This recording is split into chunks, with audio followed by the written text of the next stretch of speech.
Mr. Smith, myself, Bernard Parks as the chair. Colleagues would like to do, before we go into closed session on items 1 through 5, is to move items 7 and 10 on consent. If that's an agreement, then we'll come back to regular agenda number 6, 8, 9, and 11. 8 and 9 we'll hear together. Is that okay? 7 and 10? 7 and 10?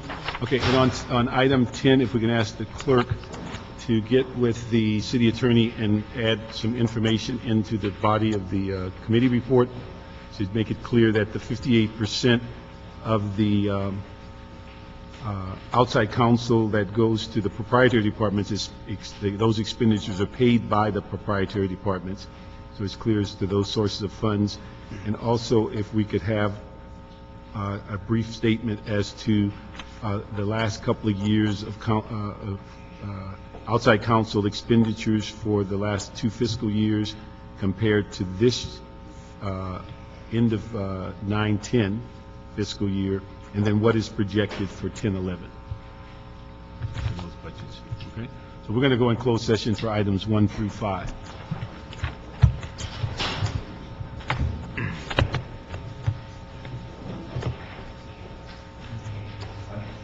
A question. Recently, I had to look up an administrative code on the web. To do that, since we have a closed system, we have to go to another fellow, and he has a Mac. And we found out that the contractor who maintains the city's administrative code does not allow you to copy the administrative code. And that was rather of concern to me.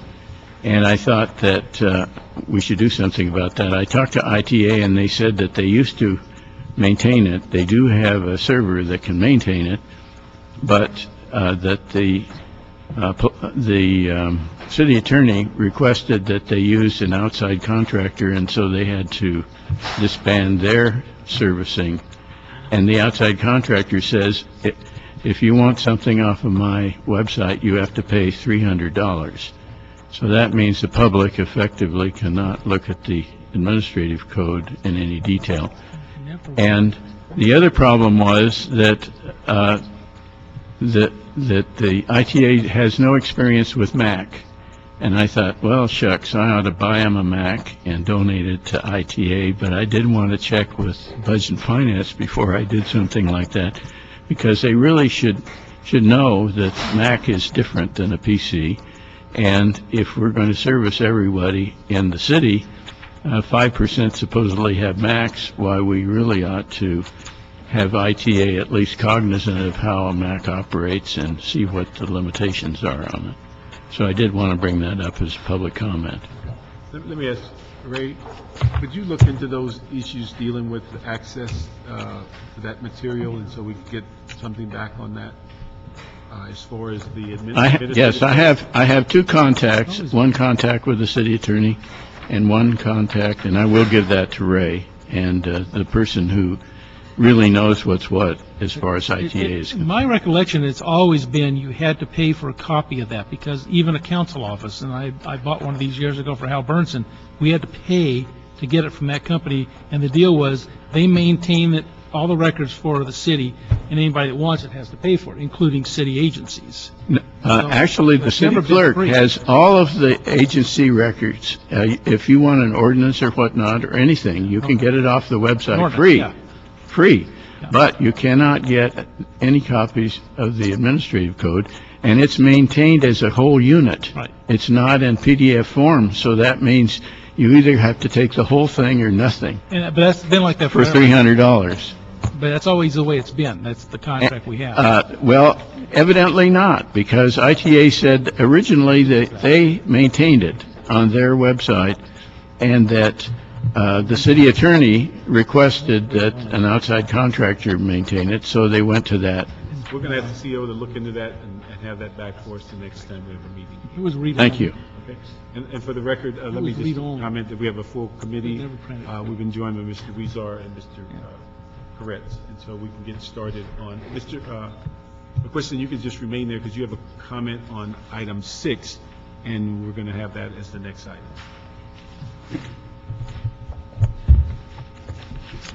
Okay, Jim, a question. I have looked at the Controller's report.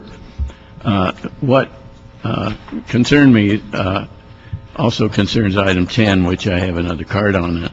But I did want to say this.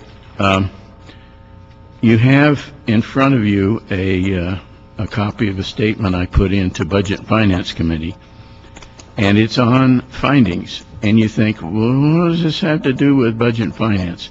Well, very interestingly, if you have a restriction on someone's property, like a planning code, then you have to justify that either for public safety or for public welfare, or you have to give him some money because you've restricted him. And we haven't given anybody any money. Now, if we take off that restriction, then how can you take it off when it's a matter of public safety?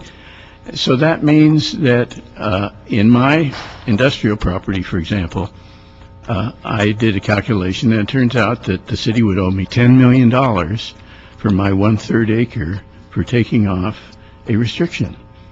And I thought, holy Toledo, what happens, let's say, on a 30-acre parcel? Well, that's $1 billion the city would owe.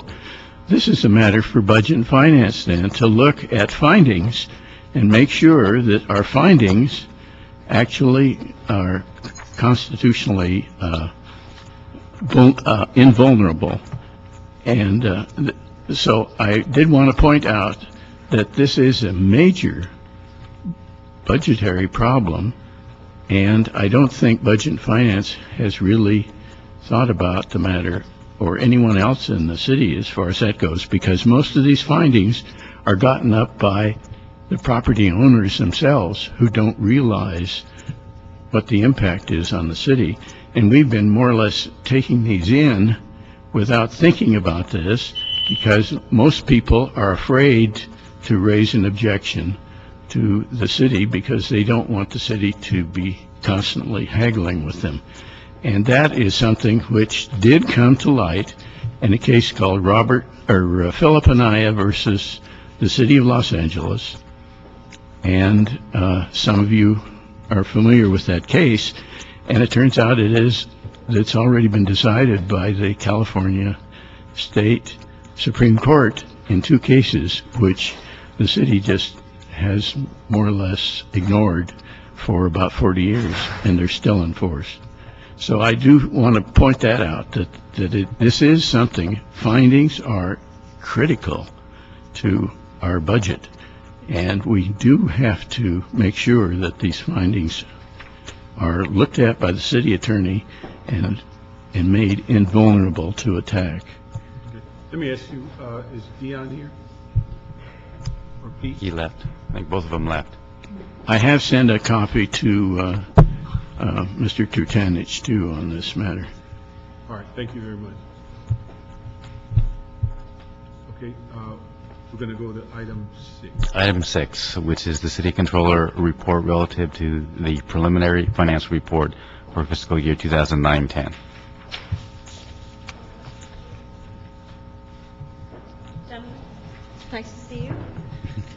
And it's nice to have Matthias on my side over here, just so you know. I don't know if he has presented to you yet, but we stole him, maybe is that the best way to describe it, from the CAO to take the place of Bill Lamb. And so you will be seeing Matthias on numerous occasions here representing us.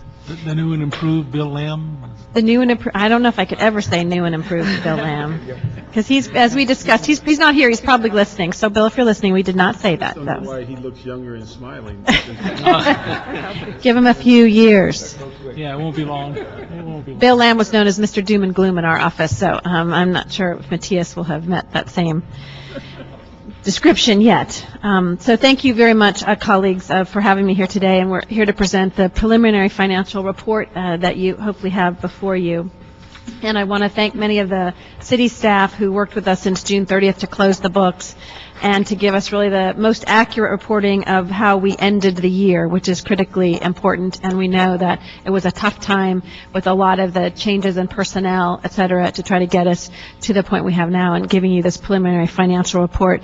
And we'll be coming back to you fairly soon and giving you information on next year, which will be new challenges because we'll have the new FMS system and some of the things that will be necessary at the end of the fiscal year. While the report before you gives a more optimistic picture than we initially thought, the city has a long way to go. At the closing of the 2009-10 fiscal year, the reserve fund was $193.5 million after adjustments at the end of the year and some council actions. And so after that, it was a $171.4 million, which is about 3.9% of our budgeted general receipts. This was approximately $44.2 million more than we had anticipated in the adopted 2010-11 budget. However, it is still less than the policy that the city has is the 5%, which would have been $218.8 million prescribed by our reserve fund policy. As you know, the reserve fund consists of two separate parts, one the emergency reserve and the contingency reserve. And as you know, the emergency reserve can only be used in the event of an emergency with the determination of the mayor and council. And the contingency reserve can be used for unanticipated expenditures or revenue shortfalls. At the end of the fiscal year, the emergency reserve was set at $120.3 million and the contingency reserve at $51.1. The July 1st total reserve fund amount was greater than anticipated due to the large cash balances that reverted at year end. In essence, this was a result of the ERIP, labor agreements, furloughs, vendor contract reductions, selected layoffs, modified deployment plan, and the reduction of daily purchases. While this appears to be good news and positive news, I am concerned and wanted to make note of the fact that we are concerned that we may have some reappropriation requests from departments for those funds that reverted to the reserve fund, which would give us a potentially greater than usual direct expenditures from departments also that they did not use last year. So we instructed them, as you know, to not spend as much at the end of the year and not make purchases, and we just need to watch to ensure in cooperation with the CAO that we're not seeing those now, that we don't see increases in some of the expenditures, which will put us not in balance at the end of the year. Since July 1st, the contingency reserve has been reduced to $40.5 million, reappropriations and an inadvertent reversion of $3.1 million in ARA funds are the cause for that, for the reappropriation. At its current level, the contingency reserve is not sufficient, in our view, to cover unanticipated expenses or revenue shortfalls already approved within the current budget. For example, the furlough exemptions or potential delay of the implementation revenue from P3. Additionally, while I'm concerned about this year, reported growing budget deficits are clearly of concern, I know, to this committee as well in the next few fiscal years. The projection had been, I think, from 2011 to 12, $319 million, and 12-13, $430 million. Whatever the decisions the mayor and council make to take into consideration the impact of these coming years. We cannot expect a surprise jump in revenues to save us. The current economic recovery is expected to be long and slow rather than quick and steep. It's clearly not V-shaped. It's probably an odd-shaped U as we're going forward. I recommend that the mayor and council review the $28 million in the 2010-11 reappropriations and that departments report to the mayor and council on all prior year encumbrances with a valid business reason for each item to disencumber unwarranted items and increase reversions to the reserve fund. As you know, I've stated before, well, I support using some, but not all of the reserve fund to help with expenses relating to staffing reductions. This must be part of a comprehensive plan to bring expenditures in line with both the budget and the revenue. And I think that's a critical part going forward. As I've said to many, these are tough decisions, and it's not like wine that gets good with age. It is something that we have to deal with today. So this is our preliminary financial report that you have before us, and there's many pages to it and documents, and Matthias knows every single word of every page as the new employee here. But I know half. But anyways, we would welcome any questions. I don't know, Matthias, if you'd like to add anything that I may have missed. No, you pretty much covered everything. I guess one of the questions that's been asked is just the higher than anticipated reversions. There is a table in the report that pretty much details all the uncommitted balances that are unspent or uncommitted appropriations that were potential reversions, which amounted to approximately $124 million. Now, only $95 million of that was actually backed by cash, so that's, you always have to keep that in mind. But aside from that, that $44 million, we just have to recall that we had anticipated in transferring $145 million from the reserve fund to the general fund, but at year end, it was actually determined that we needed $13 million less than that. So that alone already, bumped up the reserve fund by $13 million. Aside from that, in the report also states about the $7 million that's already been reappropriated in the current fiscal year, and a potential for another around $3 million. Well, a combination of those two is like another 11. So just those two items already account for approximately $24 million of that $44 million. So at the end of the day, we're really only looking at around $20 million. Now, there is another recommendation in the report that does speak to the outstanding reserve fund loans. In the report, there's approximately $35 million. That's for the 09-10 fiscal year. So the controller, we're right now working with the departments to identify how much of that will be paid back. Aside from that $35 million, there is another $15 million from prior years older than last fiscal year. Now, as you know, we report back on that quarterly. So we are working with the departments. We do plan on coming back sometime by the end of October to report back on those reserve fund loans. And at that time, of course, some departments will request to have those written off. Others would have paid them off or through some other method, but we just have to keep in mind that as those are written off, that's cash that will not come back to the reserve fund. So if somehow we're able to recoup on those reserve fund loans, that would add to the reserve fund. That's all I have to add. Let me ask, on this report that you've given us today, when is your next report? Is that semi-annual? So we get one in December, or is it one sooner? For the reserve fund? No, not reserve fund, on the... For the final, you mean for the final? End of the year, I think it is. Well, End of the calendar year.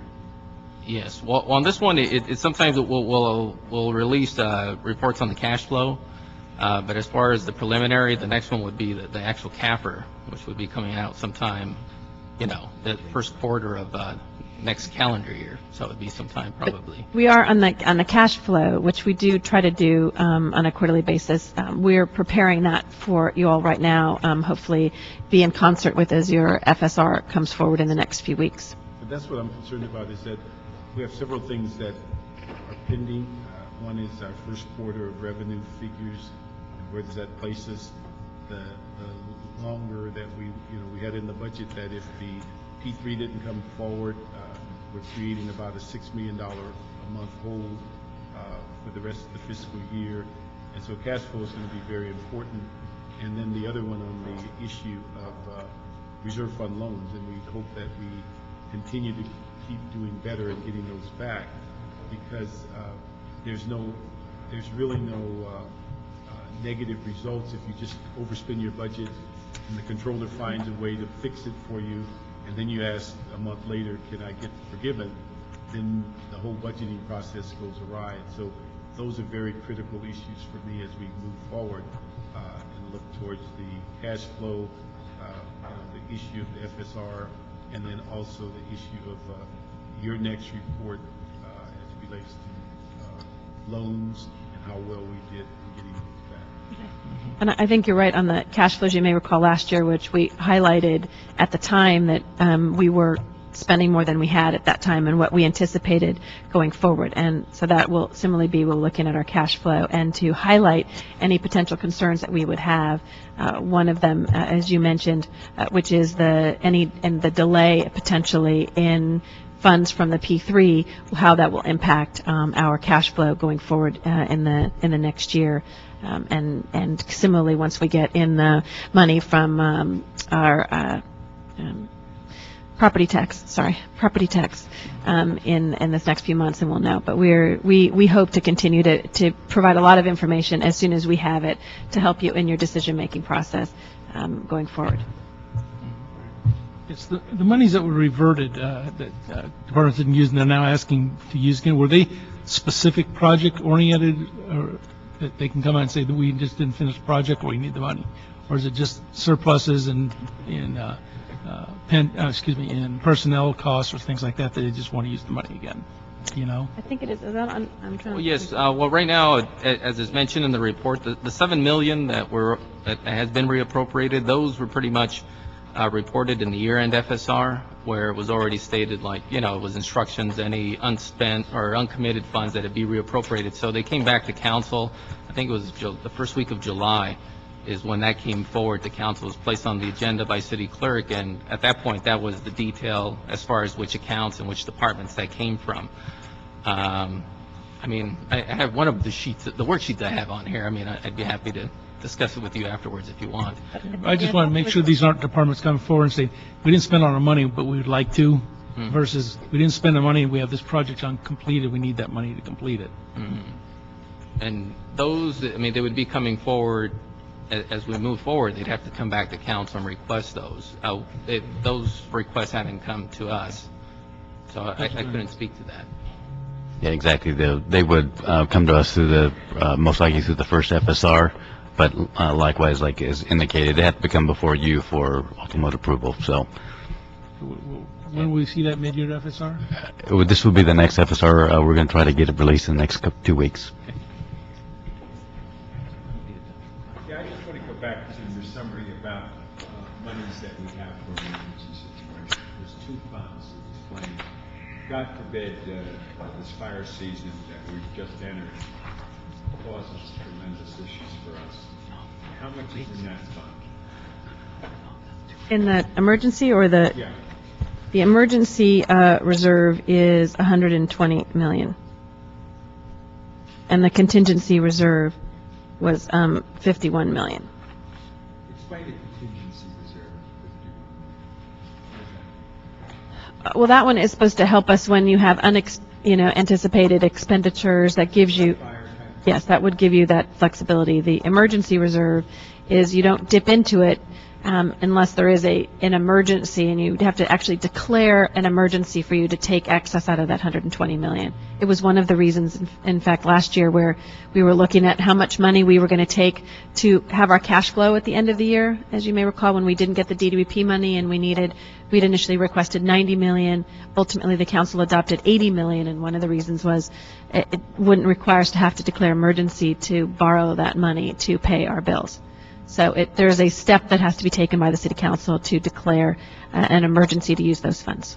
So right now, if the chief wanted to say it's red flags, and everything is on alert, and we're not doing any, modified staffing program, would that eat into any of this money at this point? It would only be if they requested additional dollars from the council, and then they would ask for it. You would look at the contingency reserve at this point in time, not the emergency reserve. Thank you. Correct. Yes, and as previously stated, there was $51 million, but as the report states, after July 1st, council's already approved approximately $7.5 million in reappropriations, and then we anticipate another $3 million for those ARA funds that inadvertently reverted, so the 51 has already come down to 41. So during the year, as things come up, then council can authorize transfers from the reserve fund, and it would come off the contingency. But once the contingency reserve is exhausted, and you do have to eat into the emergency reserve fund, at that point, according to per the policy, the mayor would have to find that there is an emergency and declare it, and then come to council, and then you would decide as to then how to proceed. And I hate to look at this with too rosy a direction, but considering we've been through the worst economy of any of our lives, and probably the worst since the Great Depression, and these reserves are usually to be drawn upon in this kind of emergency, I would actually view it as a pretty positive sign that we've been able to keep up over $193 million in those reserves. How do you look at this? Well, I think, I've made it clear, I think the 5% is necessary. I believe last year, if we had not had a 5% reserve fund to access, we would have been in a much bigger problem. We would have not had the flexibility we did to pay our bills and balance the budget. And so I think that the actions taken by the council and the mayor to, at the end of the fiscal year helped ability to have something in our reserve, because if we go below that 120 million, that sends a very different message to people of where we are in the city. And for the size of our budget, having that low, having only 120 million, is not looked at favorably from the bonding agencies, or looked at just from a practical standpoint of us being able to pay our bills.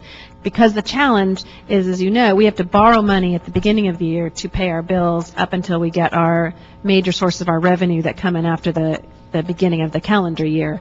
And so that helps us get through until a point we have to pay back that tran. Then it is a cash flow puzzle that we're continually monitoring literally on a day-to-day basis.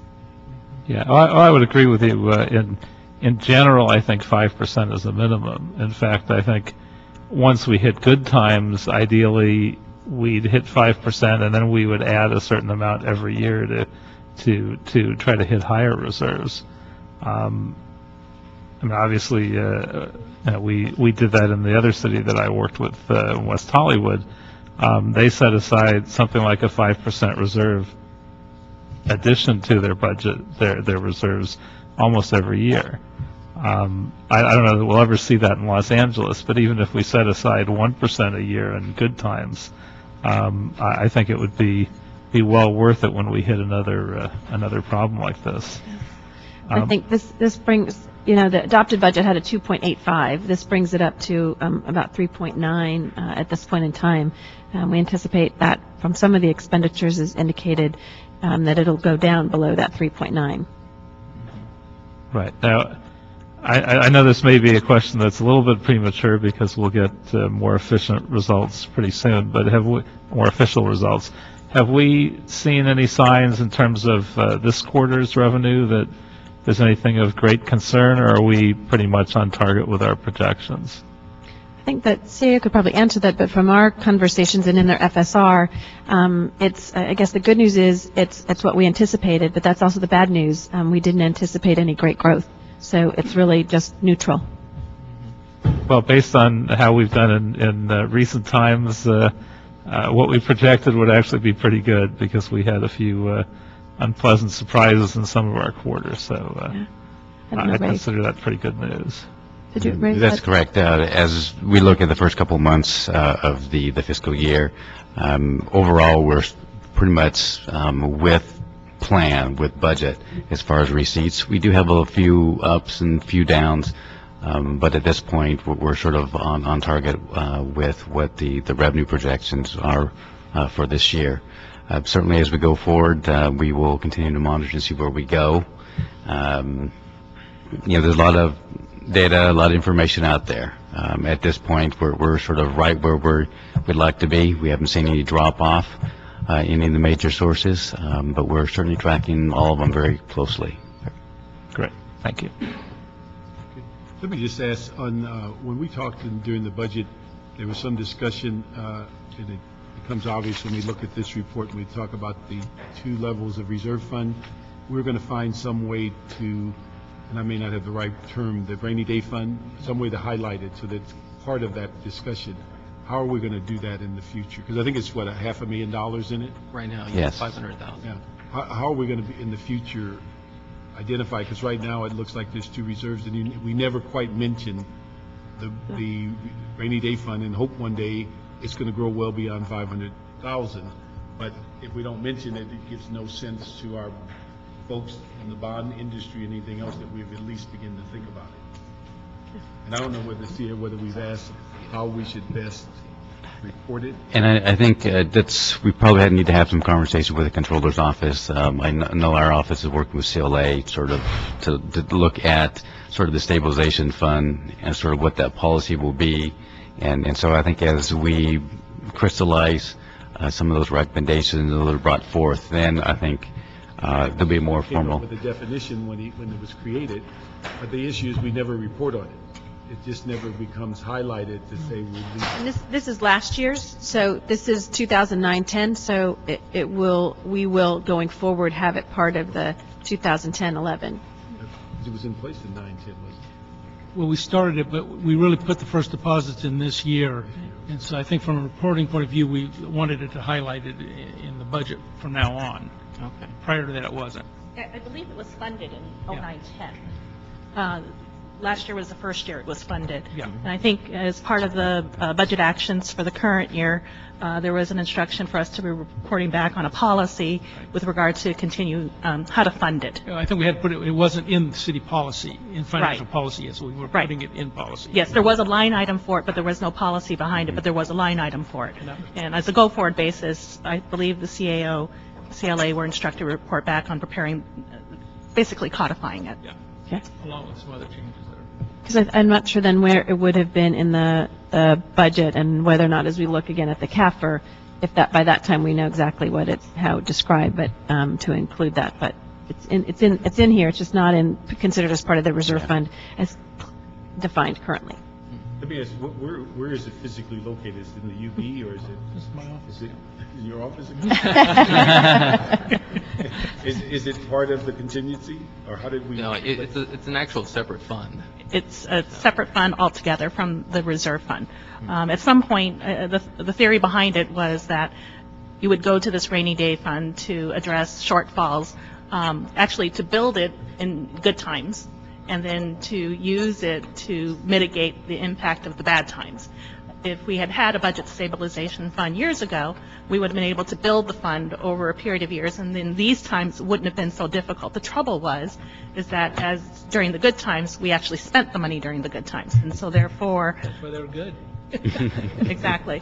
And so the concept is to build it during the better times. So right now is where we're kind of in a trouble spot right now, because there aren't sufficient revenues to actually build it.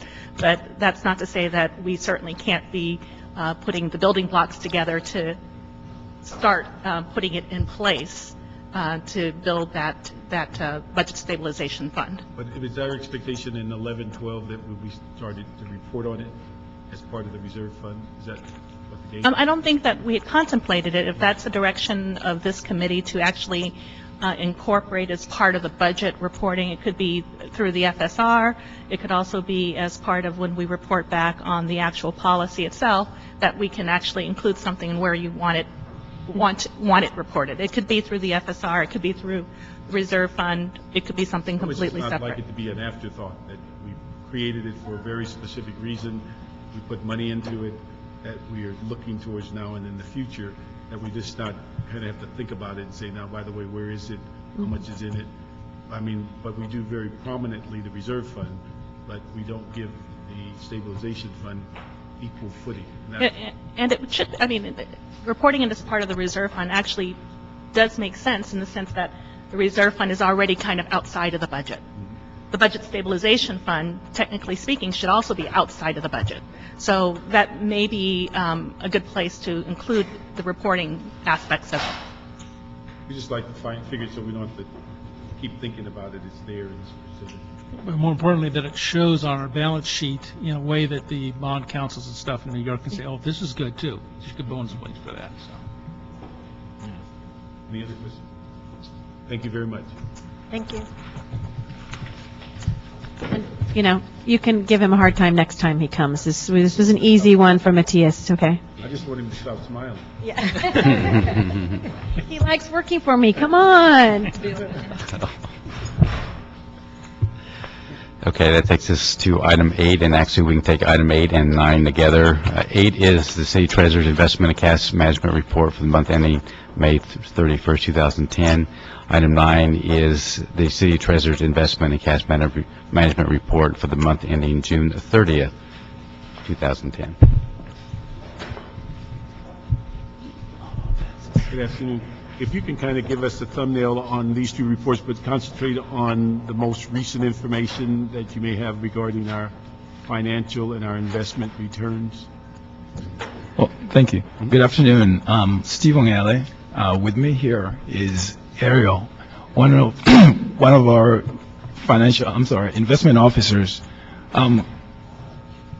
Basically, the two reports you have before you are the city's cash and investment reports that the treasurer normally provides to the committee. It's supposed to be a monthly report, and it's supposed to be not supposed to be, but necessarily it is.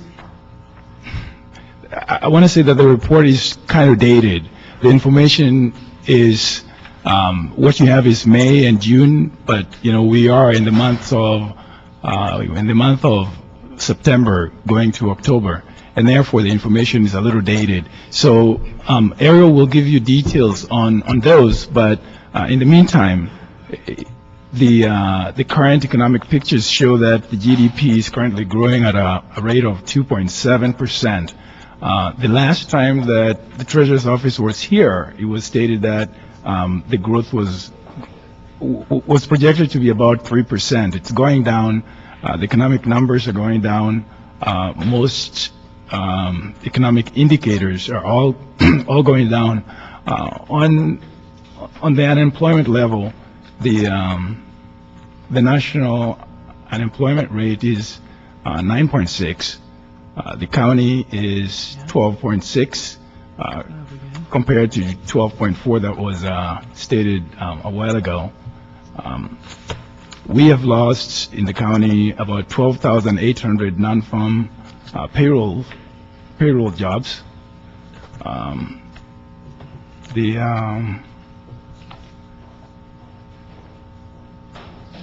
want to say that most of those numbers came from local government due to the budget shortfalls. The bright spot is that construction jobs have increased by about 2,000, and that happened in July and August. The last category is just regarding interest rates. The 2009-2010, we had a projection that the interest earnings would be about $17 million, or rather would be about $15.98 million. It turns out that's gotten better, and it's about $17 million.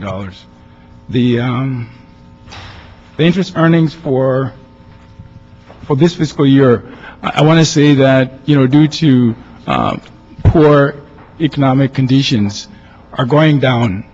We had projected that we would have about $12.4 million in the general fund. Based on what we see, that number is going to go down. I can't tell you exactly how much it's going to be, but it is going to go down significantly unless things change for the better. I also want to say that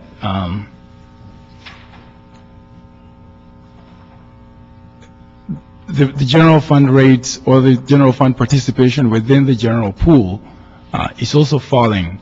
That I can say for sure that currently that has fallen by about 40%. So it tells you that chances are pretty high that the final revenue numbers on interest earnings are going to be low. I'm going to pass it over to Ariel, who is going to provide a little more technical details. Could you repeat that figure you gave on the 40%? What does that represent?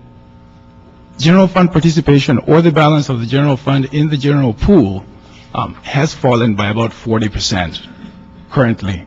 It's not to say that it couldn't improve, but one would ask, where's the money going to come from?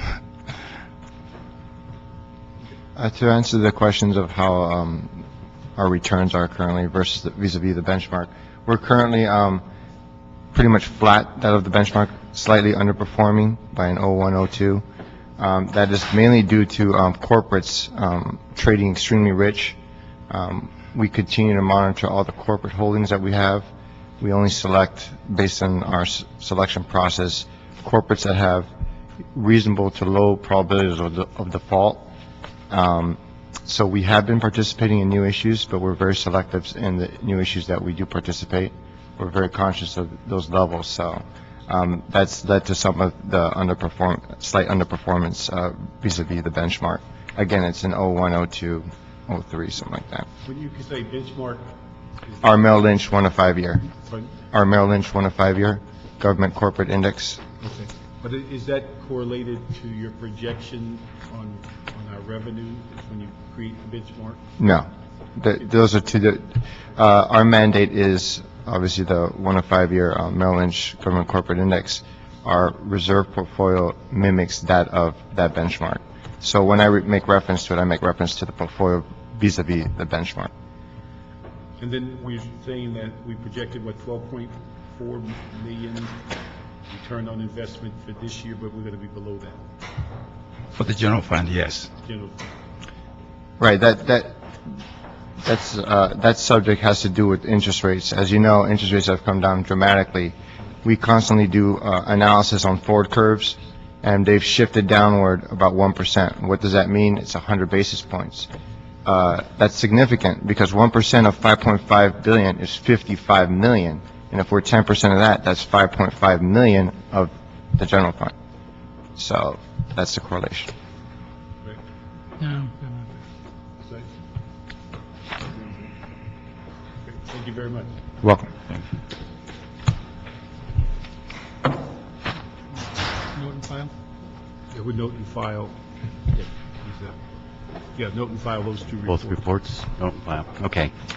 Takes us to the last item, which is a motion, Garcia Smith, relative to the status of general fund revenues and budgetary savings that have and may be generated during fiscal year 2010-11, and availability of these funds to suspend or eliminate the modified coverage plan in the fire department. Okay, let me ask you, we have three cards on this. Mr. McQuiston, Mr. McCosker, and also Mr. Miller, John Miller.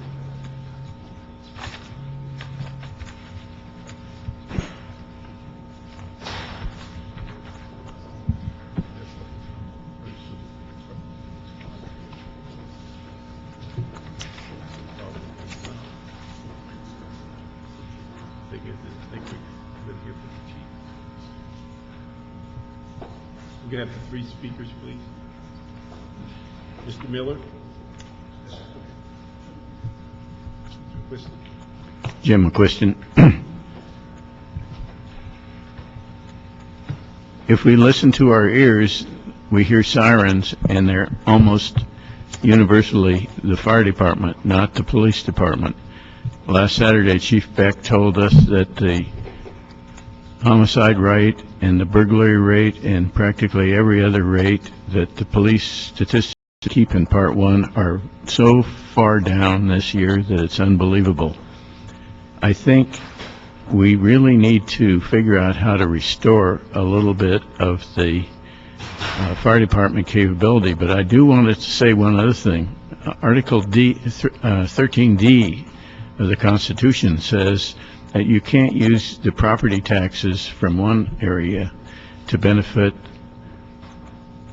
another area. So that means that it's very difficult, say, to close down a part of a unit in one area because you're actually taking those property taxes and using them somewhere else. That means, I think, our main criteria should be to restore as much as possible the fire department, even if we have to take the money from the police department. And I also want to say that if we look at that 44 million that has been restored in the budget, and we look at how much was restored for the fire department, you cannot believe the small pittance that was restored in the fire department compared to every other department. I think it's time that we do look at the priority and we say, gee, the fire department needs a little bit more priority. I'm not saying that the fire department's done its part, because it was supposed to go through and find out exactly how they could shift things, and I understand they haven't done that so far, and I think they should do that. But I think our priority should be to restore the emergency services of the fire department as quickly as possible. Thank you. Mr. McCosker. Thanks very much. Pat McCosker, President, United Firefighters, Los Angeles City. As you know, I've been working with you for over a year now regarding the MCP, the closure every day of 15 fire companies, and now the closure of a hazmat squad out in the valley that concerns us, and the threat really to EMS district captains. All those things we've been trying to get fixed, and not just making noise about it, but working with you. You know, through the budget process where we collaborated with other city unions and showed you new sources of revenue. We're now at the table, and I appreciate very much you talking to the CAO about where we are, the things we've offered, the tens of millions of dollars in concessions that we've offered. We think between the new revenues, the money that we would save the city right out of firefighters' pockets if our offer is taken up, you know, some of the good news that I heard from the controller, we really think that there's a possibility right now of the council taking decisive action and reopening those fire companies. And I can't think of anything more critical to public safety. I mean, we are on the cusp of fire season. I'm told by my associate here that the high today was 113 degrees in downtown LA. The news is reporting right now, 113 degrees. So, I mean, we are in great danger of having a fire right now. The height of brush fire season traditionally is October and November for us. That's when we've had the worst ones. Last year, I think in LA County, they had the station fire, which took 2 county firefighters' lives. I think that was deemed to be the largest brush fire in Southern California history, and we burned more acres in this state last year than in the state's history as well. So I really do worry every day that we're going to get a firefighter killed, and I worry about a fire racing through a hillside and taking, you know, dozens, if not hundreds of homes, and I would urge you to do what you can to end the MCP right now. I would like to come back and speak if a plan comes forward from the fire department or anyone else that relates to staffing, because I'm a bit of an expert on that. I sit on the National Standard Setting Committee for the organization and deployment of fire departments, and I really have a perspective that I'd like to share with you. So I'd like to come back and speak if, in fact, we start talking about how we get there and it involves any other staffing changes. Thank you. Good afternoon, council members. Thank you for the opportunity. John Miller, on behalf of the Chief Officers Association. As you heard Mr. McCosker state, the people he represents don't like the MCP. The people I represent don't like the MCP.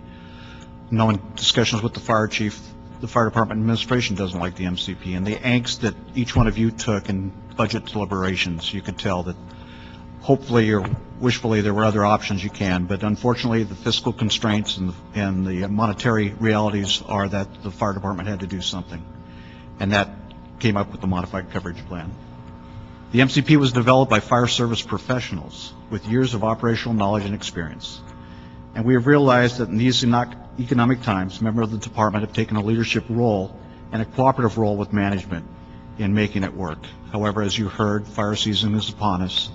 Every day is another day that we're keeping our fingers crossed that something tragic won't happen to the public or a firefighter. The report that's in front of you by the CAO makes some recommendations into temporarily end the MCP.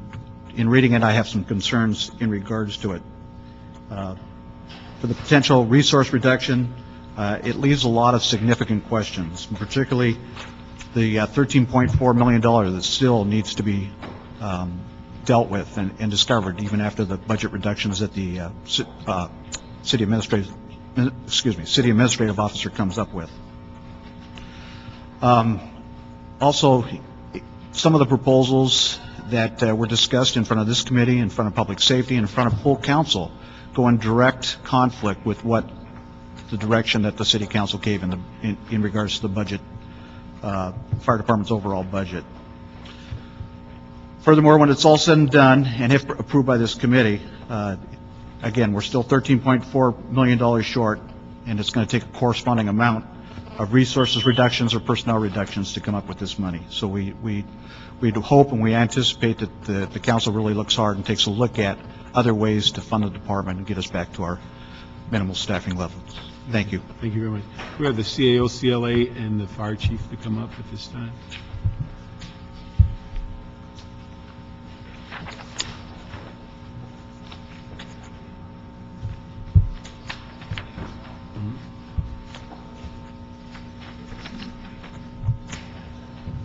Yeah, that's something we could have done at home. Good afternoon. Good afternoon. Let me ask for the CAO to give us a thumbnail of your report and also the CLA on your report that we received today, and then we can get into the issues of the concerns of the chief.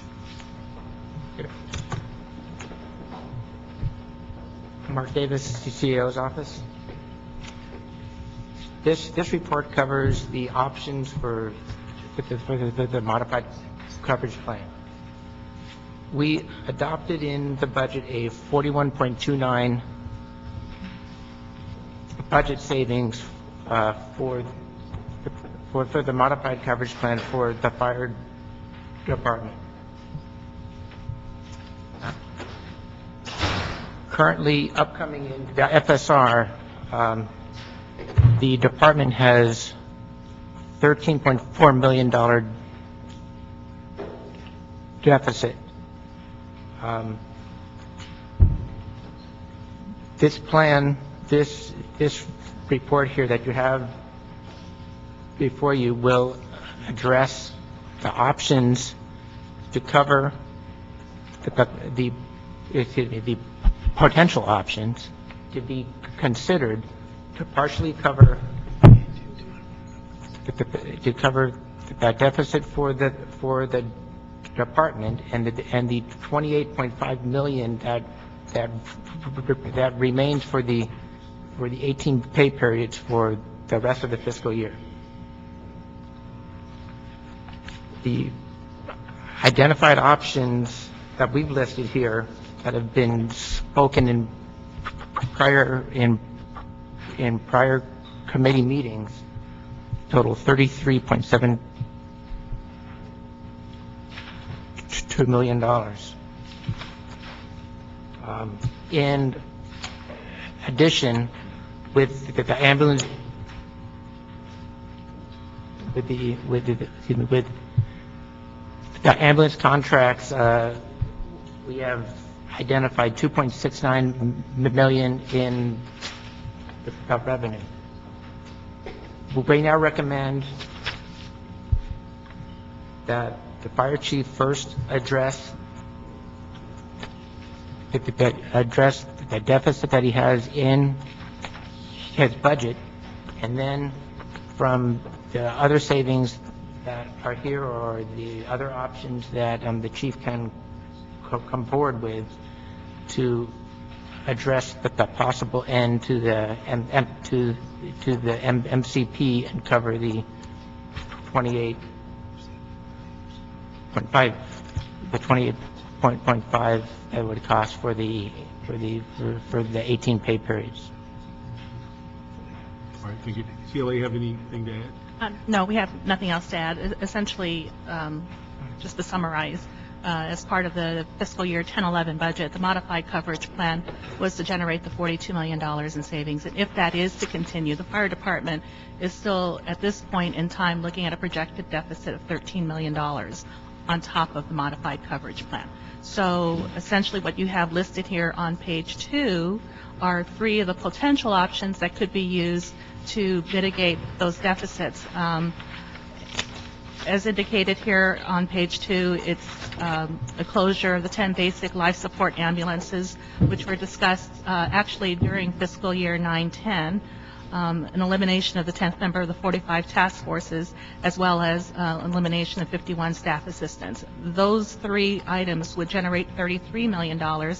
Those could be used to address partially the $13 million projected deficit that is anticipated at this time, but that's also incumbent upon the modified coverage plan continuing through the end of fiscal year 10-11. We have a representative from the mayor's office.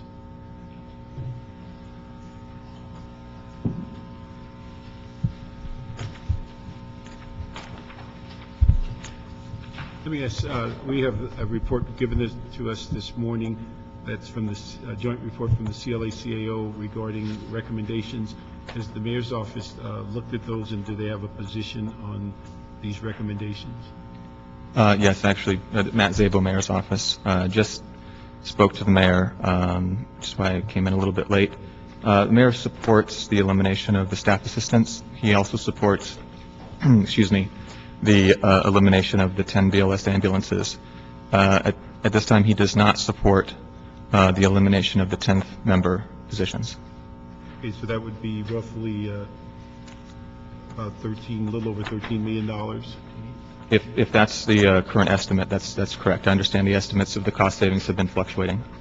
Let me ask, from the mayor's office perspective, one of the things that's probably more alarming in this report than anything else is on paragraph 3 that talks about a pending approximately $13 million deficit in the fire department's budget as we go forward. Before we even address these potential personnel changes or even get into modified staffing, is there a sense of how that has occurred and why we have an additional $13 million hole in the budget within the first 3 months, potential hole in the budget within the first 3 months of the fiscal year? Mr. Chairman, that is actually a question that we have of the CAO and CLA as well. We do understand that there has been a hold, or we did request a hold on the implementation of the EMS district captain elimination for a number of reasons, and we understand that to be part of that $13 million. My understanding as the last report from the CAO is that it was approximately $1.8 or $1.9 million of that $13 million. At this time, we are not aware of what accounts for the remainder of that $13.4 million deficit. Okay, that's for over, I think the figure is projected over the fiscal year, so it's not necessarily accumulated in this month, but if we continue down the path of not implementing the stated budget and then also a shortfall in the various expense accounts, it will accumulate to $13 million. So do we have a timeline of when the mayor's office will take that hold off of those redeployment? Based on our conversations with the department and with staff, the principal reason for that hold being placed on the EMS district captains was the anticipation that we would move forward with the elimination of staff assistants. It is our understanding, and I would want to hear obviously from the department on this, that much of the function currently performed by staff assistants would have to be taken care of through other means. And it would be a untenable position, as we understand it, to eliminate both staff assistants and EMS district captains, because that would create an operational hold which we would be unwilling to impose upon the department. Okay, but what are we doing as far as financial resources to pay for either one or both of those? Well, our understanding is that the staff assistants would yield approximately twice the savings that the elimination of EMS district captains would yield. So given the fact that, given our understanding that we could not go forward with both the EMS district captains and the staff assistants, we thought it more prudent to move forward with the elimination of the positions that would yield maximum savings. Okay, but that's also creating, as we continue to hold that additional shortfall, and then what I understood that we were attempting to do in looking at the the BLS ambulances and staff assistants was trying to seek some relief on modified staffing. But if we're eating up those savings in maintaining the EMS captains, we're at a break even before we even get to modified staffing.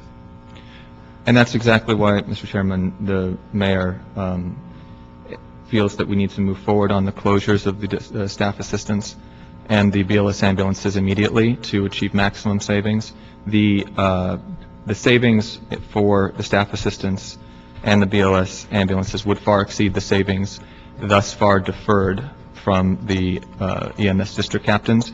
We also have ongoing negotiations in which the mayor has made it clear that there will be a large amount of savings which will be required from the contract negotiations, and it's exactly why at this time any suspension of the MCP essentially has no strings. We want to continue the negotiation process and achieve maximum savings from that process. At the same time, the mayor has said and continues to believe, and particularly now this week, that it is critical that if we are going to restore full staffing and suspend the MCP, the time to do that is now, when we face the maximum risk to the peak fire season. Let me ask, in your letter we just received, the mayor is very definitive as to his support of eliminating staff assistants and BLS ambulances, but the way the last paragraph is kind of curious, that he says here, instead of making that a recommendation, it says upon the approval of the council that he would instruct the fire chief to immediately suspend the modified staff. Is that an inconsistency?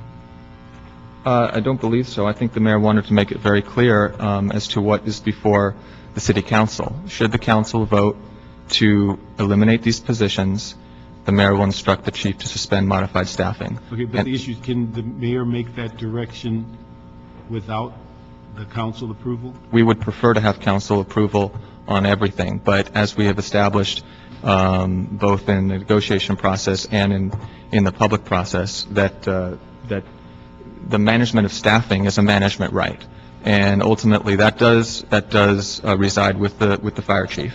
Okay. But let me ask, it's somewhat inconsistent, if I understand the budget, is that the budget was approved that we eliminated the captains in EAS as far as the district captains. Is that true? That's correct. There was a decision made in the mayor's office to discontinue or hold that without council knowledge or approval. But today you're saying he would like to have the council take action on staff assistants and BLS before he moves forward. That seems to be inconsistent to me.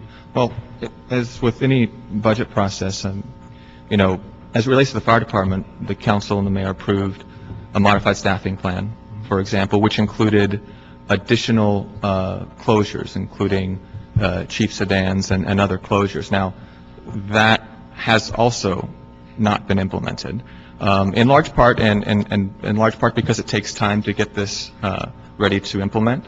The same thing was the case with the EMS district captains. It took a while to get those positions ready to be eliminated and to redeploy the staff currently filling those positions. What we had asked is, since it took about a month or a month and a half to get that ready to go, we did ask the chief to hold off just a little bit longer when it became apparent that we might move forward with alternative cuts, which would obviate the need for those positions to be eliminated. So yes, we would ask the council to restore the funding for the EMS district captains if the council also chooses to move forward with the elimination of staff assistants.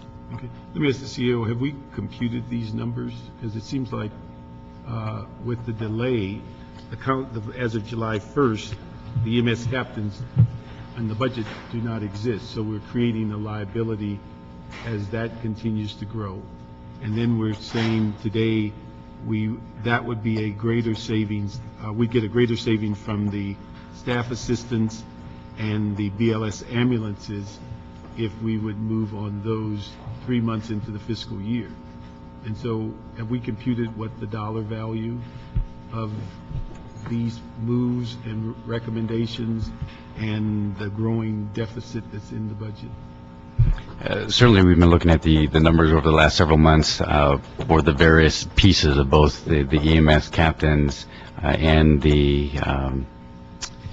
hazmat squads. And though with those, the lack of action is set forth in the budget has contributed to the 13.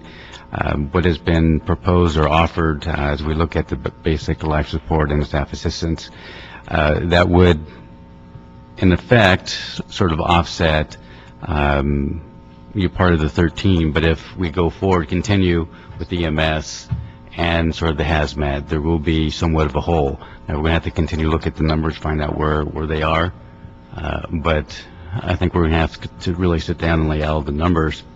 And we have an ongoing concern that we have some basic budgeting issues or holes that we're going to have to address. Yeah. It would appear to me, and I don't have the figures, but it appears to me that if we're placed a hold on the EMS captains, and we're saying they at this time are more of a priority than the staff assistants and the BLS ambulances, and that pretty much covers a portion of that hole. And we're also at this time saying that as fire season comes about, we want to then begin to activate or get rid of the modified staffing, it appears that we're creating more liability than the funds we have. I mean, not by a little amount, by a significant amount. That would be correct. I mean, any action to not move forward with the basic life and basic life support, the BLS and the staff assistance, and at the same time not changing any prior direction, the hole just gets bigger.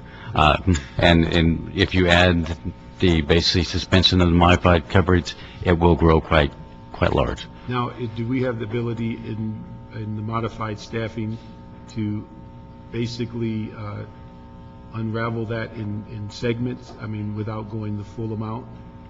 That'd be a question for the chief, but I know basically there was suspension last year of the modified coverage for a period of time over certain days, and then it was restored. Because one of the things, and we'll get to the chief in a minute, one of the things I want to make sure of, if the proposal today is to maintain the EMS captains, to get rid of the staff assistants and the BLS ambulances, that we basically reconfigure and determine what is the real savings, then that would tell us how much modified staffing we can afford. But without that, I don't think we can say go full speed on modified staffing without knowing how these three things trade off from each other. And how long would it take us to get those figures? Do we have the answer? 1 week. We can have them for you in just 1 week's time. Let me ask you this. Like This next is, week? I think this is coming to council on Wednesday. How much of this information could we have by Wednesday? You know, we will certainly work with the department and with the CLA, and we'll try to get those numbers as we come into council on Wednesday. All right. Chief, we're not talking around you. We're just trying to set the stage as to what all the things that are going on that we need you to look at and respond to. And we know from your prior comments, you're concerned about the staff assistants. It was my first awareness today that the EMS captains became a priority. And so this is new information. And then we're all concerned with fire season, how much of modified staffing can we relieve in order to give that special attention? So let me ask you, and I don't know if you've gotten a copy of the joint report by Mr. Santana and Mr. Miller, and also the mayor's letter that was just handed to us, if you have those documents that we're basically relating to. I have seen the CAO and the CLA's combined report. I just took a look at the mayor's letter, have not had a chance to fully review it. Okay.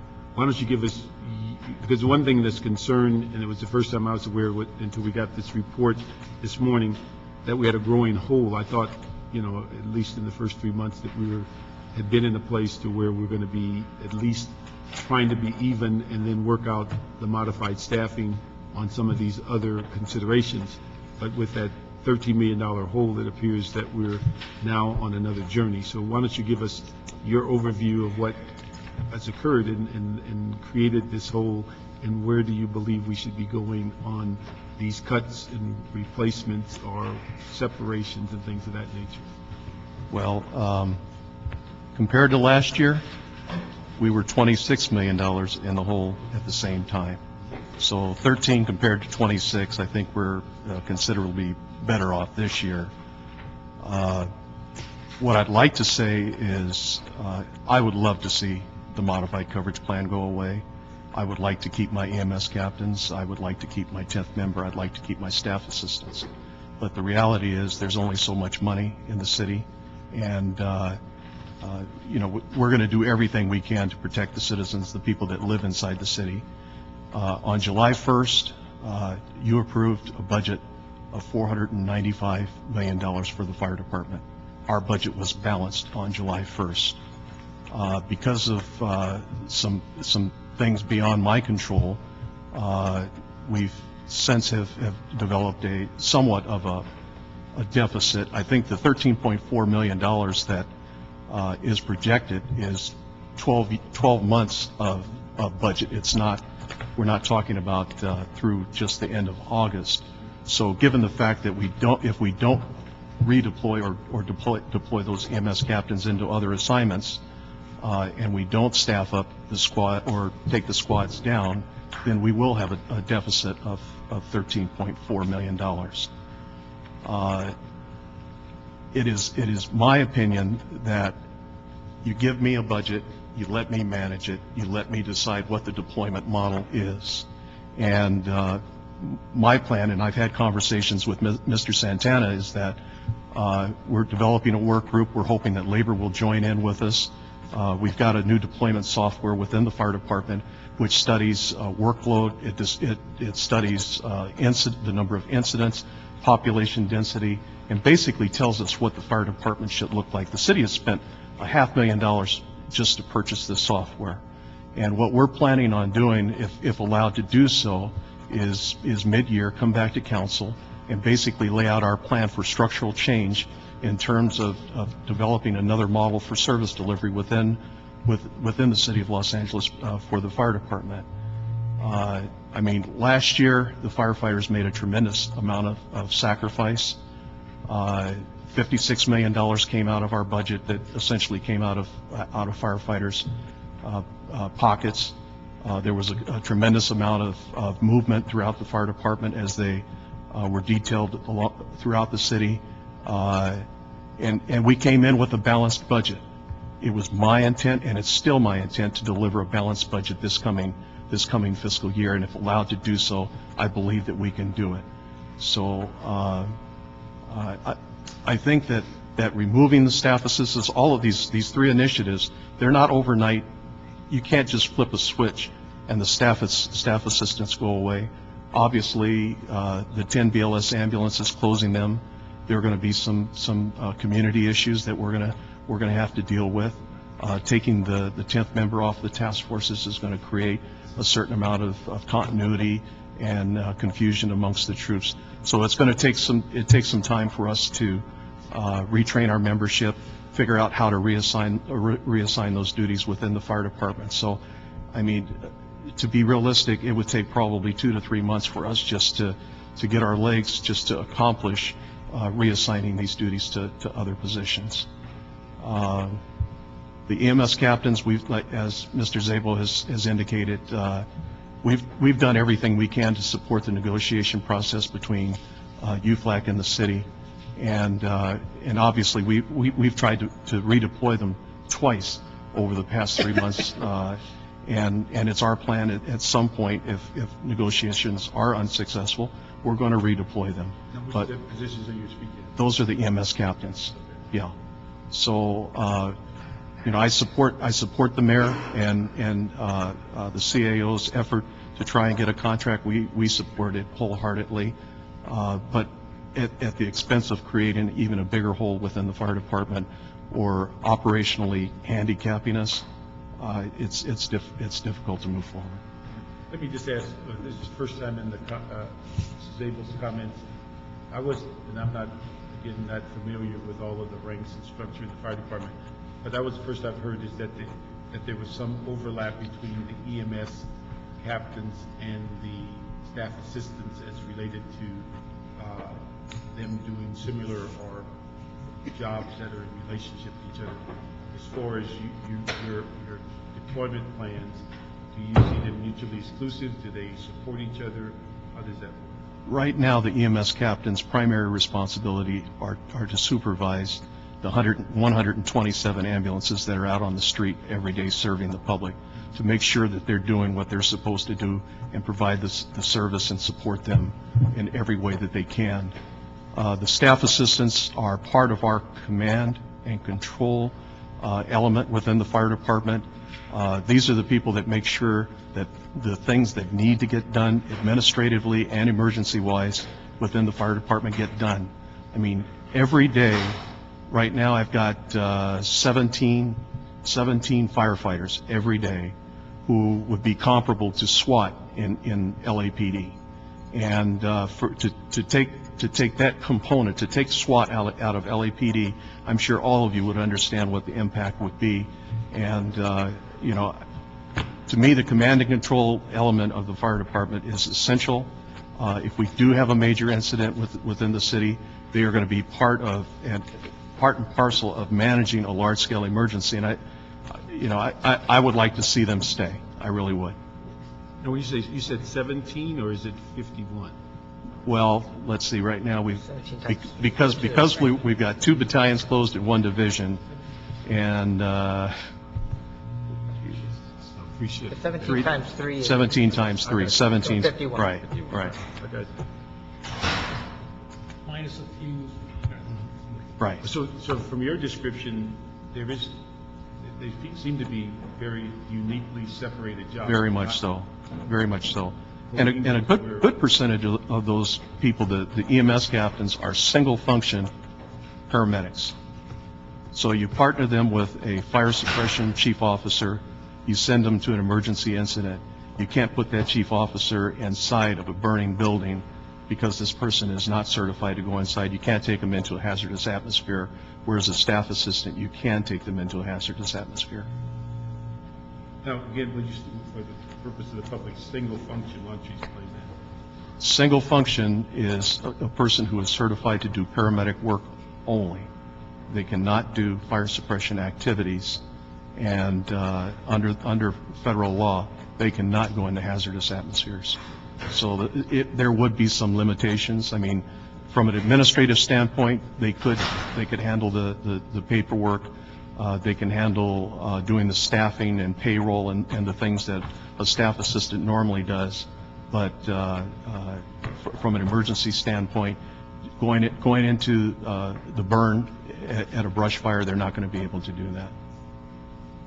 And when you say you need a couple of months, I mean, how do you reconcile the budget deficit is growing as you administratively take till November, December to reconcile over 6 months implementing something that the budget basically asks for a year? I would hope that the mayor and the CAO are successful in getting some sort of a deal with UFLAC here in the near future. And but long term, there needs to be some study done of the response and deployment model of the LAFD. And I would like to give some thoughtful consideration. I would like to come back to the mayor, come back to the council and say, based on population density, these types of incidents, this type of workload, maybe we don't need this number of resources in this fire station, or maybe we need different types of resources in those fire stations. And up until now, we've always flown by the seat of our pants in terms of determining where fire stations should be. And so I would like to take that element away and come back with something very concrete to present to council. I understand that, but my concern is if we have this growing deficit in a shorter period of time to resolve it, how do we reconcile that issue? Well, right now, EMS captains are costing us $22,000 a day. It's the difference between $139,000 in savings through the modified coverage plan versus $117,000 a day. It is going to continue to grow if I'm not allowed to redeploy those resources. I would like to redeploy those resources. Let me ask you, because first your description was the first time I heard the overlap between the positions. What is the basis of the issue of the EMS captains versus the staff assistants from the mayor's perspective? Oh, that on a couple of fronts. I mean, that came from part of our internal discussions as to where the mayor would come down as a matter of policy as to which positions he would be most comfortable in having eliminated. And that was our understanding. Of course, we're not the experts here. We defer to the fire department on that. But it's also from the realization that the fact is that 80% of all of the responses that the fire department is called upon to respond to are medical in nature. And the mayor does understand very, very clearly that for a large part of the city, for a large part of very large portions of the city, the fire department is the healthcare system for many of our residents. And given those considerations, he, when given the choice, would wish to protect EMS district captains. Let me ask you, what was the mayor's budget on that issue? Did they get cut in the mayor's budget? I'm sorry? On those EMS captains, were they cut in the mayor's budget? Were they cut out of the mayor's budget? Yeah, when he submitted it to the council? I believe there were a number, I apologize, I believe they were eliminated in the mayor's budget. Eliminated as in the council endorsed that? That's correct, although my understanding, and I apologize, is that the positions remain, they just were not funded.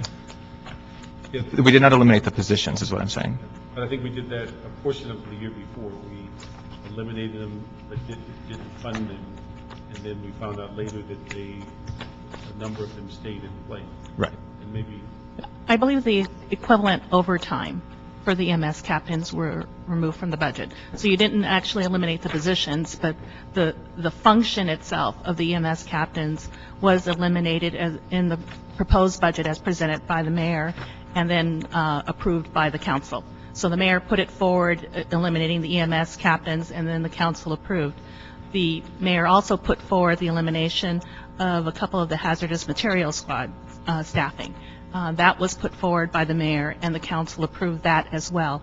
And I believe those are the two areas that, if I'm hearing correctly from the mayor's office, that the chief has been asked to withhold on withdrawing those resources, which consequently has created a larger deficit in the fire department. And if I hear the chief correctly, I believe I hear the chief saying that he would actually like to redeploy based on the budget, if I'm hearing correctly, Chief. You are. That he would like to redeploy his budget based on what was adopted in the budget so that that $13 million hole does not get any bigger. And so those are the two things that I'm hearing here.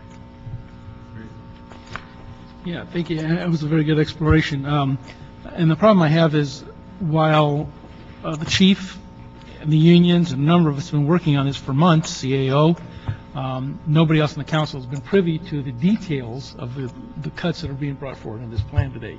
And I think it's unfortunate because the devil is often in the details, and I think the council needs to have that discussion at length, and we are not having it here today. But I'm really perplexed. A couple of things you said, Mr. Zabel, which Mr. Parks already explored, one of which you didn't explore, and that was you said that you were proposing the elimination of staff assistants and the 10 basic life support rescue ambulances to maximize savings. Yet the highest value of maximization of savings would be the one item you say you don't want to do, and that's the 10th man. So do you want to maximize savings, or you just want to cherry pick the ones that are most comfortable to you, because that's what it appears. You're really not maximizing. And I see Mr. McCosker back there swiveling his seat. I'm not here recommending the 10th man, Pat. I'm just saying for the discussion, that isn't what you're saying. What you're saying is we just picked these two things because it seemed easier than the big one, and that is the 10th man on the task force. And Councilman, I think what the mayor meant by that is he wants to maximize savings by making those reductions now. The mayor has made the policy determination that those are less critical resources. And when we're talking about the fire department, we're in, we need to be very careful about what we're talking about when we're talking about making reductions and saving money, because we're talking about resources that save people's lives. And I would argue that an ambulance is much more important to the average citizen than the 10th man on a task force. And I doubt if you'll find many people in this city that would agree with your position on that. Well, I think the fire chief, this is where we rely on the fire chief and the experts. And we believe that we had come to a consensus that the recommended reduction in the ambulances was an acceptable reduction because it is essentially the same reduction we are already imposing upon the department with the modified staffing plan. Essentially, we have 9 ambulances out of service with modified coverage. We're recommending 10 permanent reductions. From the mayor's perspective, he supports that, because if we're going to actually make a cut, if we're going to make that reduction, then we should do it in a permanent way and in a responsible way, instead of essentially furloughing our ambulances on a rotating basis. If we're going to agree that we can service the city in an appropriate, responsible way, let's just do it and do it on a permanent basis so that we can make those structural reductions. I would like, Councilman, if you would allow me just to elaborate a little bit on this $13.4 million deficit and why the mayor determined that it would be appropriate to hold off on those reductions. If you look at the CIO's report, it's a $13.4 million deficit projected out over the entire fiscal year, which is 12 months. So that's about a $1.1 million deficit per month. Okay, so that's $3.3 million up until through the end of September. That is the deficit. It's a $3.3 million deficit. Now, the department's budget is $495 million. So what we're talking about is 0.6% of the department's budget, which has been where there's a deficit based on the delay here. And by the way, not 100% of that 13.4 is based on these reductions. So yes, it has created a reduction, but given the importance of these resources to the community and given the other ongoing negotiations we're having, the mayor did make a judgment that a 0.6% deficit would be worth it in the near term if we can get larger and ongoing gains in the long term. And how do you get those longer in the long term? Mostly, they would come out of a structural savings to the contract. And, I mean, that's just the reality, right? I mean, But that's not resolved at this point. In fact, as of today, we are legally in an impasse, correct? And that is part of the factor. Of course, I can't speak to those here in open session, but it is our understanding that the extent to which we would have an opportunity to obtain ongoing concessions in areas that don't impact public safety, like health care, pensions, the way we calculate overtime, and other areas that the city does pay the same dollar amount towards those expenses as they do towards putting resources in the neighborhoods, that we need to have a condition where we can negotiate that. And if we do have to sustain a 0.6% deficit in the near term to win $20 million plus in ongoing concessions in the long term, that's a judgment that the mayor felt was in the best interest of the city and best interest of the budget. Okay. Chief, last year we had MCP. During the fire season, you had the authority to, and you did, in fact, move personnel. You canceled MCP during certain fire conditions, correct? Yes, sir. And what was the cost to the city last year when we did that, when we actually put people back in service? Every day, about $110,000 per day. And how many days did you recall doing it? 9 days. 9 days, all last year. So less than $1 million. Less than $1 million. Right. And so if we're looking at the proposal here is a $13 million change, bringing the NCP back. Is that correct? About $13 million or is it, how much is it we're talking about to take just the MCP off just for the summer months? 28 plus 13, wasn't it? Just for how many months? Well, what the proposal that's before us? The proposal, the MCP is $28.5 million for the balance of the fiscal year. Versus $1 million or so last year when you did it when you had to do it. Right. Okay, I think that's an important number to remember. I've said a long time, and I talked to your predecessor, Mr. Barrett, Chief Barry, about this, and even he agreed at the time. We have for a very long time had this deployment plan for the fire department, not the police department, but the fire department based on constant staffing. An artificial line was drawn, and so we'll staff to that no matter what. The police department, we don't do that. And what happens, the chief of that department is allowed to move resources between his divisions when crime spikes and goes needed.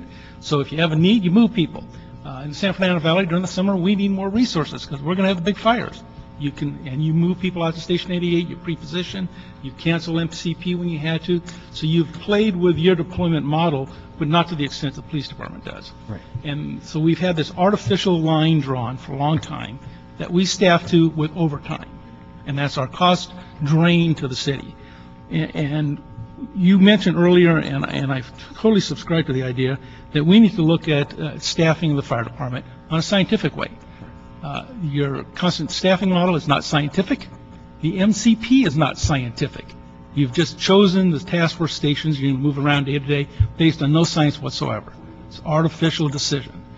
We need to get to a scientific decision on what the city's fire department needs to look like on a daily basis, whether that's staffing Fire Station 87 fully 24 hours, 365, or whether it's staffing it part of the day, full, and part of the night, not so full at a task force, whatever. You need to have the ability. You know, as the chief, don't have that ability. And I think we need to look at this budget process in that context, that the chief needs the ability to run his department. We gave you a budget, and we tied one of your hands behind your back, said you won't do what you were told to do, and that's unfortunate because it's put you in the hole. And now we're sitting here today debating what we're going to do to make this thing work, and it's all driven by dollars, not cents, and we need to get away from that. This council instructed me to empower a panel of your department, the union, the Fire Chiefs Association, to sit down and look at all those issues that are here today before you and come up with some ideas. And then it was embargoed by the CAO because we're in negotiations with the union. So we've sat on it for months, causing you to get further and further in debt, and not having given you a chance to express to the whole city council what you think is the best way to fix your department and the budget problems you've been given by this council and then later by the mayor's decision to extract upon you other conditions of operations. That's not the way to do business, quite frankly. And so I'm really upset that we have this before us today and being asked to look at these very weighty decisions without any science, without the ability of this chief to sit down and show you the facts, the numbers, and the determinations of how he thinks he should run his department. And so I would just hope that we don't act on this today, and we either bring forward the task force report, which is not completed yet, but we've been holding up on, or have Mark come back really with all the debate that we've engaged upon for the last few months, so that this committee and the full council understands the depth and the breadth of the decision-making that you're being asked to make. And that's the only way you can make a logical policy decision, not just on a quick report that's 2 pages long. Oh, that's hard to follow.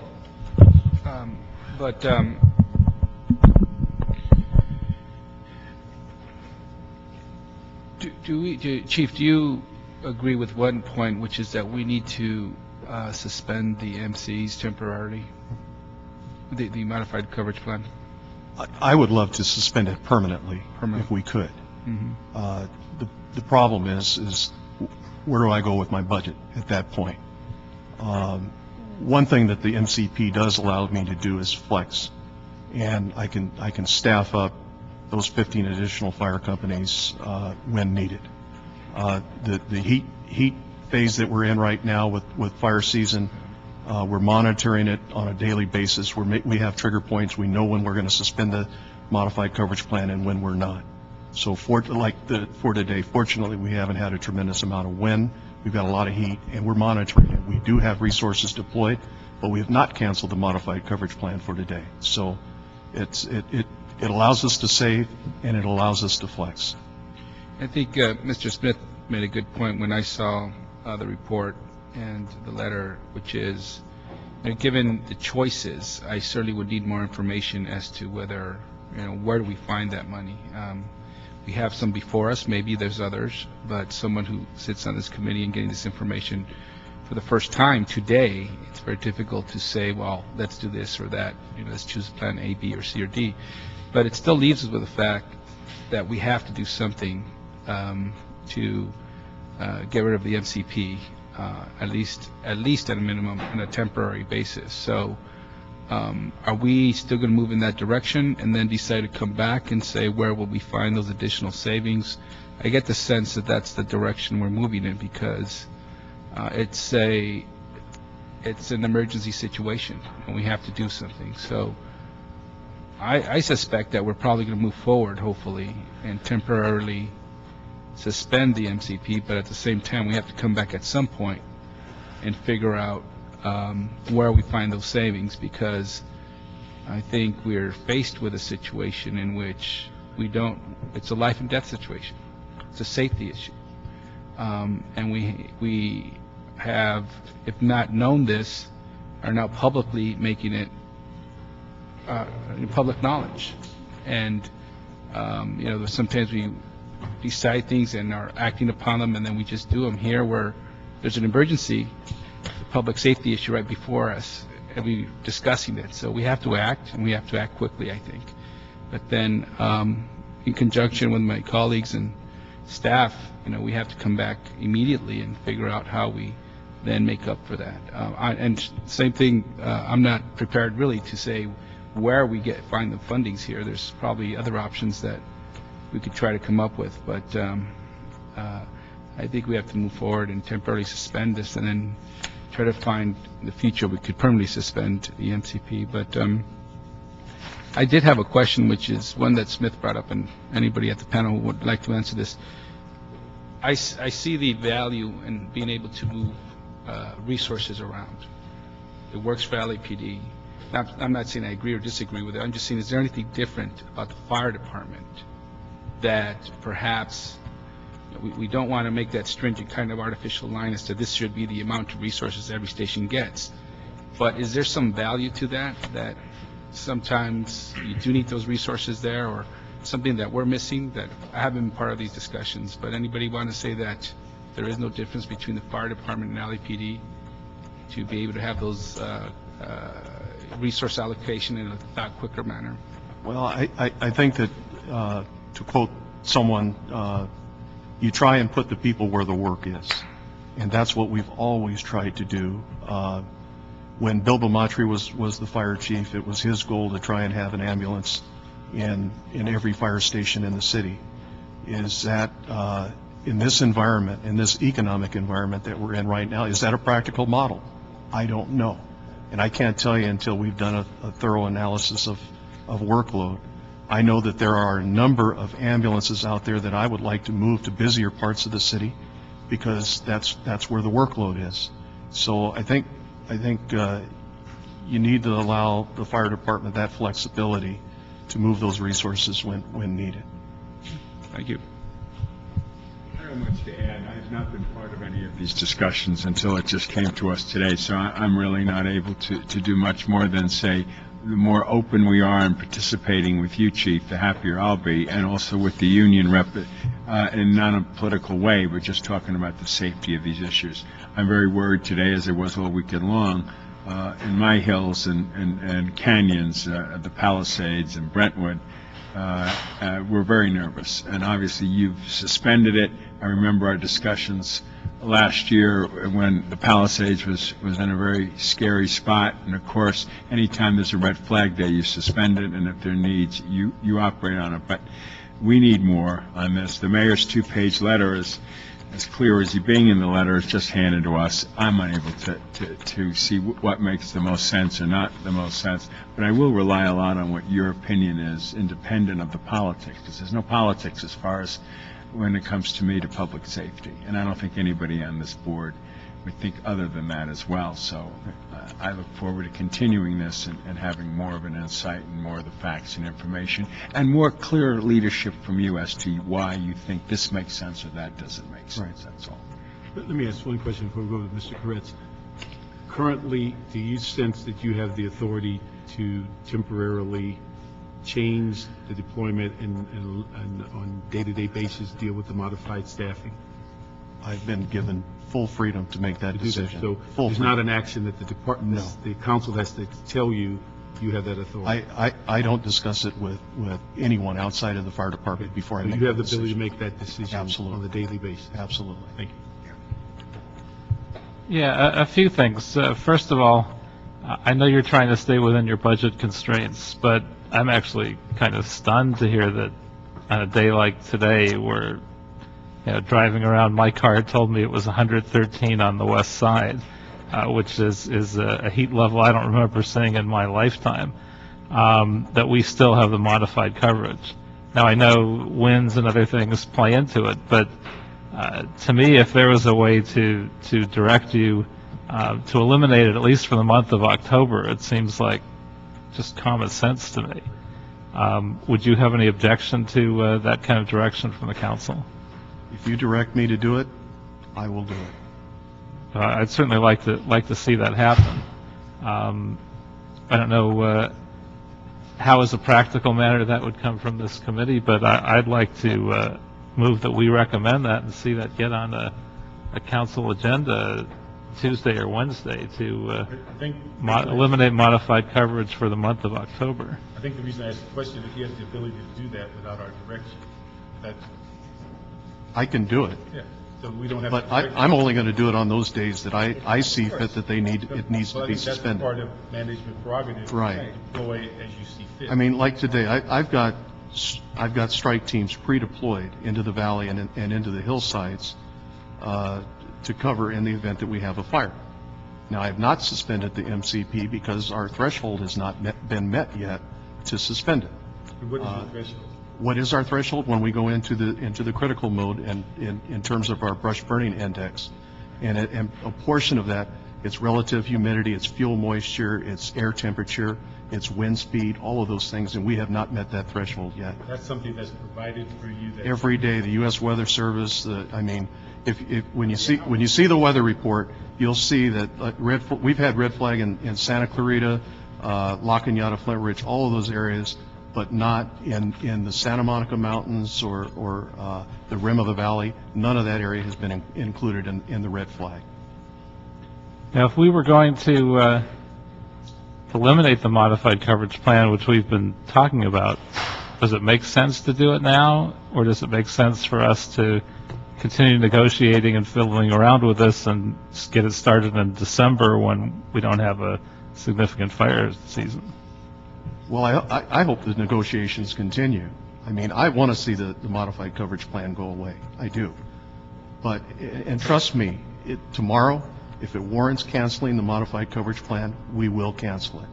We haven't gotten there yet. And how are the negotiations going? Do we have a sense, without violating closed session information, can you give us a sense of whether that's... I haven't been part of those negotiations. We're not in a position to discuss that here.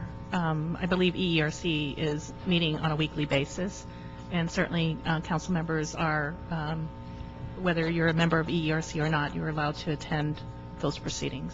No, not if there's three of us. And a couple of us do off and on.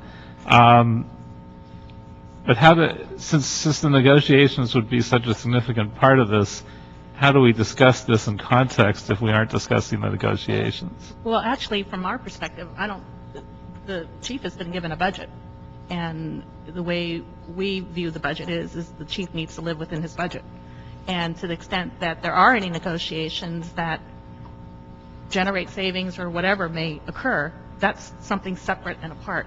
The chief only has the budget that he has to deal with, has to work with, and that's what he's trying to do. I don't think we can take into consideration some of the other things that are happening that are outside of his control. And obviously, we're trying to have this discussion independent of the negotiations to see what we can do, but it sounds like most of the key items we set aside for savings will only cancel out a shortfall that we didn't anticipate. So it actually wouldn't move us any closer towards eliminating the modified coverage unless we succeeded with these negotiations. As Mr. Smith indicated, the only other alternative that's listed here is the elimination of the 10th member from the 45 task forces. And while nobody has recommended that go forward, that has been something that has been discussed. But that's the only area that's going to generate really a significant amount of savings in terms of deployment models. That's the only area that's going to generate sufficient number of savings to eliminate the modified coverage. One way of also looking at it, too, is elimination of the 10th member is modified coverage. That's another way of looking at it. Right, it would just be a different kind of modified coverage. And also it would be an issue that I can't imagine we would deal with without it being in the context of these negotiations, since it would be such an obvious point of contention. So, one thing I think I can say about the negotiation is that it's been pretty clear that deployment has not been a part of it because it's management's rights. And so I think that has been the one standard that has been clearly stated over and over again, to not place management rights around deployment in any negotiations or contract. Although I think it's got to be a ticklish issue, because I assume the union is not going to give away a lot of things without some pretty clear direction that modified coverage would be effective. That may be a thought. The issue is you can't, in no way has the ERC given anyone the authority to allow deployment to be a part of that discussion. it's a management grant. And it just ties the hands of the fire chief Gotcha. as it relates to his ability to do his job. Understood. Let me do this. We all agree that this hasn't grown well enough to make any decisions.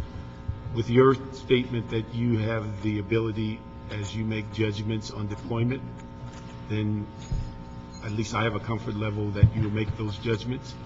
We're going to ask that this report remain on the agenda so we can deal with it next week.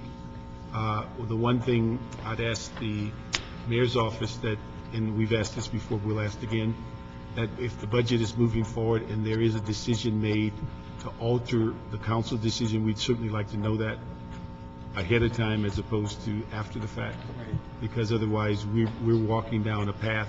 It was a shock, at least to me, to know that the EMS captains had not been moved or the rationale. And so the issue is it's important if we're going to work through this together. And I hope that all of these negotiations that we're talking about are within the purview of the CAO, because he has not at least mentioned this as an issue until he wrote the report as to this shortfall. And so if we have negotiations going in a variety of different ways, again, I'd hope it all funnels into the CAO so all of us are privy to it. And so that's the one request that I have. And that, and then as the issue of dealing with the EMS, we're going to have to come to grips with closing down that 1/6 of 1% or whatever it is very, very quickly, because in my judgment, if you look at the absolute worst case scenario, we could actually be looking before the end of the fiscal year of staff assistants, the ambulances, the captains, and modified schedule being taken away because you just don't have the money to do any of the four. So we can play with it in October and talk about doing some of it, but by June of next year, the likelihood, if the budget and the finances come in as people are projecting, all four of them could be going away. And so what we don't want to do is create a deficit greater than what we can adjust, because as we all know, as we move through the year, it's tougher and it's more serious of dealing with a budget deficit in 6 months that should be dealt with in 9 months or a year. Chief, I agree with you on the sense that we do need something scientific about deployment. I think I've mentioned to you, having looked at the minimal amount of time I've looked at constant staffing, is that it appears that we are staffing at the absolute maximum level every day, every hour, every week, which takes away the discretion of moving people around when and where there's a need. Right. And so I think that, and particularly when we are paying time and a half for those positions, it's even more of an expense. And I disagree to some degree when we talk about money being taken out of firefighters' pockets. I just don't think in my time in the city that we've ever guaranteed overtime. And so it's overtime not being paid. It's not their salary. And so we've always said you shouldn't base your budget on your overtime. Overtime is somewhat of a gift. And so I think we need to look at this in a more scientific manner and giving you the ability to be flexible and use your judgment to move people around, particularly on straight time when you have that ability, rather than say we'll go max every day, every hour, because one day in the next 10 years something may happen. Right. And so I think that's what we'd like to do, but I don't think I can wait until December. Right. And so we need something much quicker, because I just can't get to December and try to turn this battleship around in 6 months when we really need 9 months. Right.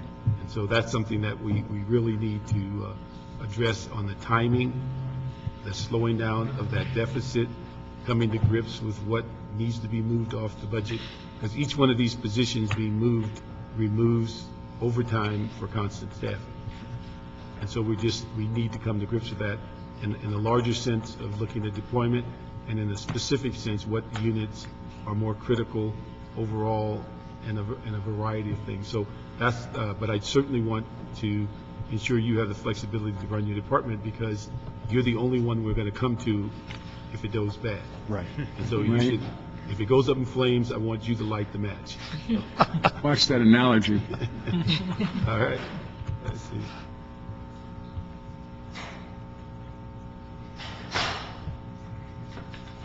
Yes. So we got that straight, so you feel comfortable? Yes, sir. All right, so we'll put this on the agenda, keep it on the agenda. We'll ask Mr. Smith to bring some of his task force work so we can continue working through this, and we'll continue this the next month. Thank you. Any other items? That's the last item, and so thank you very much. We have no other public comment calls. Next one. Yeah.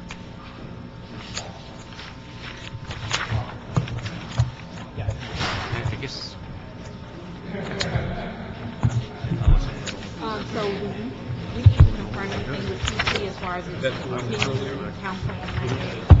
What about-